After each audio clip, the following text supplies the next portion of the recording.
রাশেদের আব্বা শুনছেন? আমাকে গ্রামে পাঠায় দেন। অন্যের বাচ্চা কাচ্চা আদর করতে আমার ভালো লাগে না। কি ব্যাপার রাফা, মুখটা তো শুকনা কেন? মন খারাপ? না ভাবি, এমনি।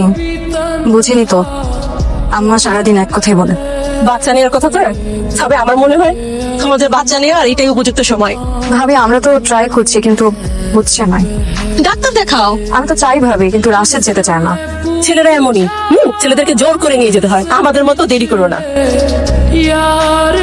রাশেদের আব্বা শুনছেন? আমাকে গ্রামে পাঠায় দেন। অন্যের বাচ্চা কাচ্চা আদর করতে আমার ভালো লাগে না। থাকবোই না এখানে। আমাকে গ্রামে পাঠায় দেন। এখানে আমার না নাক কেউ কিচ্ছু নাই। আপনি আমাকে ভালোবাসেন তো? প্লিজ চলেন একটা ডাক্তার দেখাই। এটা সমস্যা যদি হয়, সলিউশনও তো আছে, তাই না? সমস্যা থাকলে তো চিকিৎসার ব্যাপারটা আসতো। আমরা সবকিছু নির্ধারণ করে রাখেন, আমরা যখন চাইবেন তখন হবে। তোমাকে এত দুশ্চিন্তা করতে হবে না।